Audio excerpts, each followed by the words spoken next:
Hey, all you little people out there, it's the main man himself, the Chaotic Hero, here to give you another amazing recode match against my Danians fighting for their lives against a tremendous Warbeast team. Now, this Warbeast deck is a little bit different than most I play against. Warbeast usually only have Conjurers and Warbeast to, kind of that symbiotic relationship. Here, they use Enri Hep, their very back row creature, for a little bit different of effect. So as you're gonna see, Renoon's charging in straight away because this Warbeast deck has like three strategies going for it. It has the super strong Blaskvatan, probably third best Warbeast, or probably the best Warbeast right now in Chaotic Rewind, and won't get toppled until maybe a couple sets later. We have Glos, the other Warbeast, who gets stronger when you knock out his conjurers. So there's a strategy right there. I kill his conjurers, he gets air 5 and earth 5 for each conjure in the discard. So he's got 3 conjurers. So if I knock out all 3, he gets air 15, earth 15. So even his weakest attack that would do like 0 damage with an element, it's going to be doing at least 30, which is incredible. Incredibly bad because I got to fight it. And then his last strategy, his Enri Heap, like we're seeing right now with his ability, when one of your creatures goes into the discard pile, he gains their music counters. So he just gained 4. So he's at 5. So there's some schools of thought behind that. Maybe it's so he can protect his music counters, against Song of Surprisals, Underworld Burn, stuff like that. Or in Rehip's second ability, for a music counter, he can give a creature Recklessness 5, which is pretty crazy. Since he's got 5 counters, he can give Recklessness 25. That's equal to Blasphetaan's Recklessness value himself. So now it's Jade Pillar, and I have to decide who am I going to go after. Do I go after Conjurers? Do I go after War Beast? I feel like there's not a perfect answer here. If I go after a War Beast, maybe I can code it with Jade Pillar's effect if I can get lucky. Jade Pillar has a pretty awesome effect if you know it right. It has 50 damage on the board essentially, and whoever knocks it, kind of topples it over like a Jenga tower, takes 50 damage. So you and your opponent play their weaker attacks or stronger attacks, try to force the other player to knock it over and take 50 damage, which maybe would have been a better strategy if I went after a War Beast, but my attack cards are pretty strong. So who knows what would have happened. I decided to go after Solval himself. Now, my thought process behind this is if I can get rid of some conjurers, Blaskatan can get weaker. That makes it easier to code him. I don't know. I feel like this match, there wasn't really a right way I could have done this. You're just let me know in the comments. What would have you done if you were the main man? Would you have gone over the top rope to go after Blaskvatan? Would you have gone after that Renoon again? What would you have done? So his Aaron Heap gives Neme 25 recklessness. Like I said, that's crazy. So that means he's gonna code himself in 2 hits. That that's crazy. What an awesome ability. There are, I believe, no, I didn't show that match. But there's some, I think, a Mipedian starter deck and Rewind maybe where you also give your opponent recklessness, but you boost it with one other creature. I forget what his name is off the top of my head. So I'm using lore. Here's a code: Arrest Toxic and 2 lores, and naturally he uses Song of Shelter. I kind of knew that was going to happen, but I have to pull it out of him at some point. That's kind of what I always feel when playing Mipedian players or Underworld players, or just, I guess, players in general. Make them use their music. If you can make them use their music, and you're kind of conserving yours, that's a victory. Even if you lose that initial fight, but you can come back and win because you still have resources, take those early losses, in my opinion. So he's using Slow Stand. This will do 25. So I'm going to use Hive. My Neme has the Stingblade prototype, which turns the next attack card played into 10 damage. I'm also using Domestic Hive him to heal. So I cannot lose Neme. Neme's battle gear ability is so crucial to this battle, I believe, that I cannot afford him to be taken out, especially by a Conjurer. That would just be embarrassing. Look, he would have 80 health. I'm not gonna lose to a 40 health lizard who could just summon giant monsters, you know? So I'm checking the logs, seeing, how much damage has been done. And I have to do Purifying Mud because I believe all the others, maybe not Linquist, no. So it was either that or Linquist and Swirl. Because Caustic Cascade probably would have coated him unless he healed, which, Song of Recovery would have saved him, stuff like that. So I'm using Purifying Mud to deal damage and heal, so I'm only taking 20. So I'll be at 25. And I'm hoping, please, just knock yourself out with Jade Pillar. I cannot afford to lose, but I don't want to overuse my resources. You know, like I said, you have to conserve your resources in Chaotic, and I think that's an aspect that's not talked about a lot. So there's Marksman's Preparation, one of my favorite attack cards, and this is a real. The main man's got to think about this. If he discards it, that's 30 damage. If he doesn't, then that's 0 damage, or that's I forget which element he chooses, but that could be 0 to 5.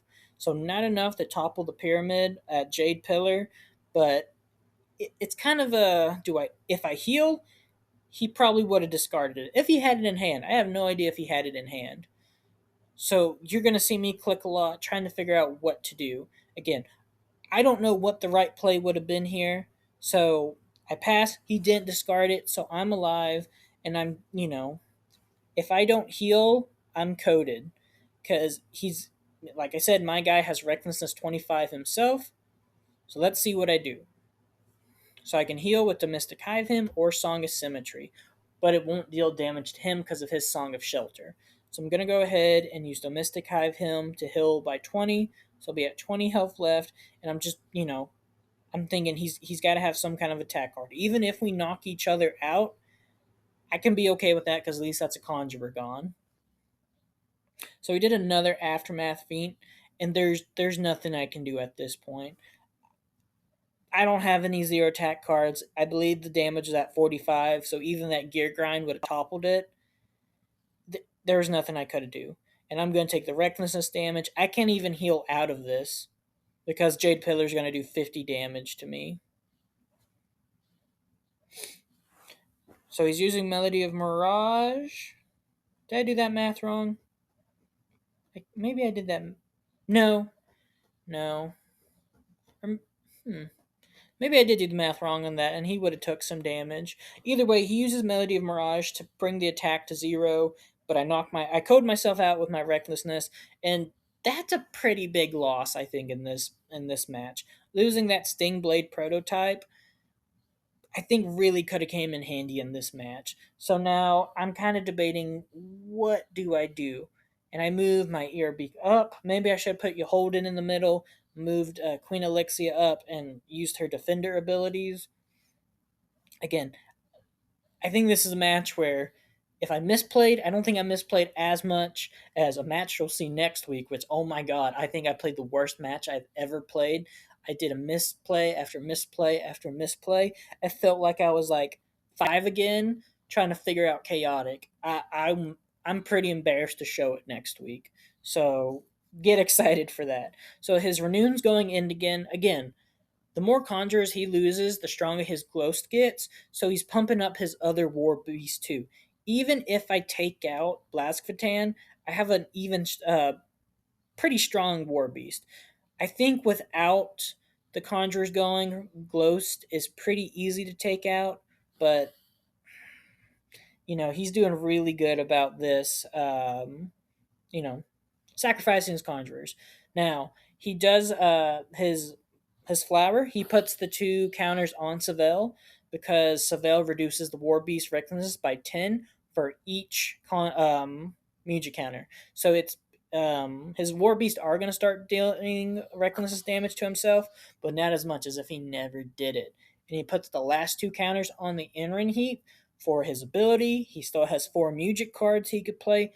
I'm assuming it's another Song of Shelter, Melody of Mirage, Song of Recovery, who knows. So here we have Mount Pillar, the Marillion version. So both my Earbeaks will get Water 5, so that'll put each of them to Water 15, because both of them have Torrent Crinks. So pretty good. His Blasphetan will get initiative. I don't think his Ghost will. Blasphetan has 150 courage. Let that sink in. So I'm gonna go in. Maybe I should have went for Ghost. Maybe not. Who knows? I activate Hive, so my other domestic Hive him can work because it heals 10, but if Hive's activated, it heals for another 10. So you want Hive activated to use that card, or else I feel like it's kind of a waste. So there's a Cyclone Slam. Took 45 energy, just down like that. Now he did take Recklessness 10 from that, which is pretty good. So I'm going to use a Caustic Cascade. This will do 35 damage. I'm using Song of Symmetry to heal. And let's see. I use another Song of Symmetry to heal for another 10. So I am going to be at 40. And I have to pray and hope that the chaotic gods smile upon the main man and keep him around. I just have to code him. He's got 15 health left. Now, he could have some amazing music cards like Song of Recovery that heals for 10, Melody of Mirage, which turns my damage to 0. Hate that card so much. So there's Blind Fury. Only puts me to 15. I say only. Takes me all the way down to 15. And here I get the code. How do I get the code? I started using a card called Gear Grind. I think Gear Grind is a very underrated card in this format right now when you're playing against Warbeast and you're playing against Blades. Now, Blasphatan had a battle gear that gave him health for each of his conjurers. So, he had a 10 health boost. I flip it down, he loses that health boost. Really big win. Probably biggest win in this match. To be able to take down that giant sand monster who obliterates me over and over and over again. The main man slept good that night, let me tell you. Let me tell you. But I still have another war beast to get through who's been pumped up. So he has air 10 and earth 10. So he's going to be dealing 20 damage extra each time he uses an earth and wind attack. That's and I'm out of ways to heal. I don't even have hive counter, so I can't even heal for the 10. I moved Lore up. Probably should have kept Lore out of this. I was using him as a shield because I'm trying to pull my Ice Disc. Ice Disc would do 40 damage because of Airbix Water 10, and now we're at the Gloomluck Swamp. Good for me and good for him. It lowers fire attack, but it raises earth attacks by 5. So, good card for both of us. And here's the part that maybe this was a misplay. I use lore to block this attack to try to, use a turn to draw a card. Maybe lore would have been better because lore could still do 10 damage. So that would have put him at 55. And it gives him a chance to draw better cards. I do draw Burning Rain, so I go ahead and use that to get out of the hand. Burning Rain's a 0 cost attack, but it can only deal 10 damage. It's a 5 it does 5 water damage, but it can only be boosted by 5 more damage. So no matter how many boosts you have, how, incredibly amazing your water team is, it will only ever do 10 damage. So now we're back at Gloomluck Swamp. So, it's go time. He's got 65 energy. I have 55, but I cannot use Hive, and he still has 4 Music cards. So there's a Deluge of Doom that will do 35 damage. So that is half his health right there. Pretty good. Pretty good. But he uses Fighter's Fanfare to bounce it back at me. It's like Rhyme of the Recklessness, or maybe it is Rhyme. I need to read the verbiage on those 2 cards. There's Velocitrap. There's my Ice Disc, but a little too late. There's Invader's Tactics.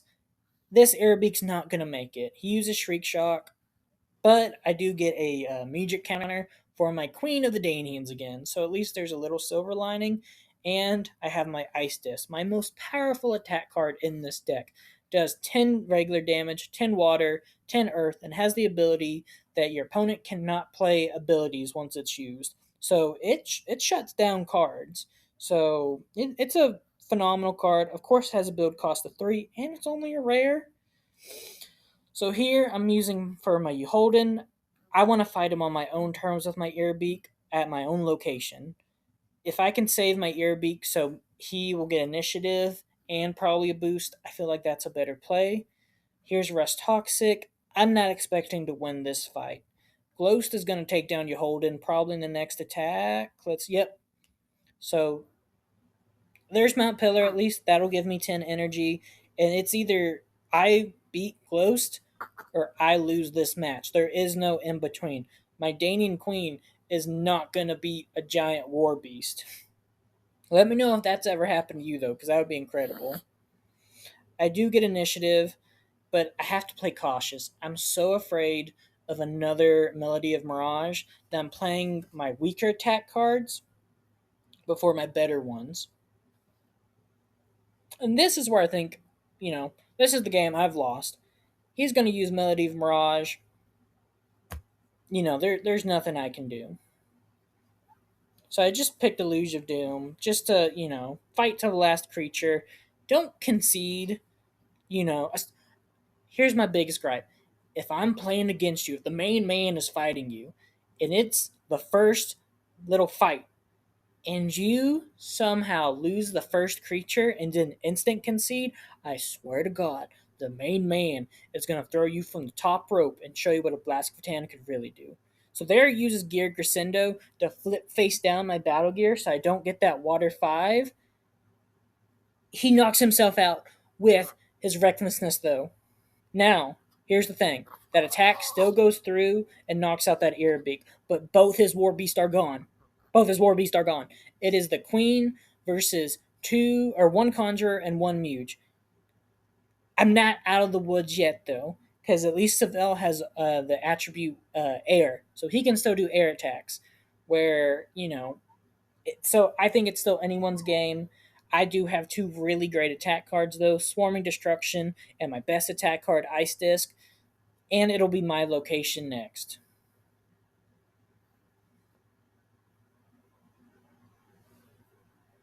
But yeah, but he does use the Mirage location, so I do have to fight him in his Mirage location. But this is a really, really close match. He has Destructo Zuka, so he gets an element. He gets to gain an element and gain element 5 in that element. So let's see. Does he give himself Earth or does he stick with air? Yeah. So he has air and Earth plus Earth 5. So definitely not the woods yet. And again, I'm thinking he still has a Melody of Mirage. So I don't use Ice Disc straight out the gate because of that fear. So that takes him to 15, or knocks 15 energy off. There's a Sand Strike, a big hit on his part. Let's see, I have Rust Toxic. I get the challenge.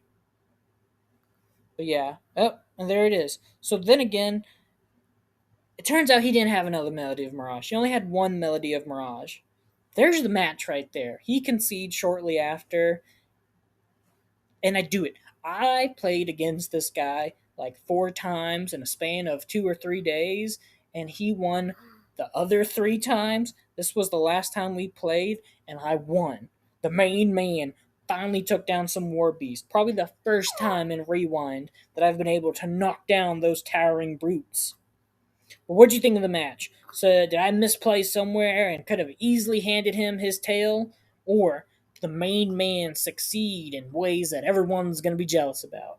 Let me know down in the comments. Like, comment, subscribe. We're trying to get to 100 subscribers before the game comes back. And remember, here at the NCO, that's where the big boys play. And that's the bottom line.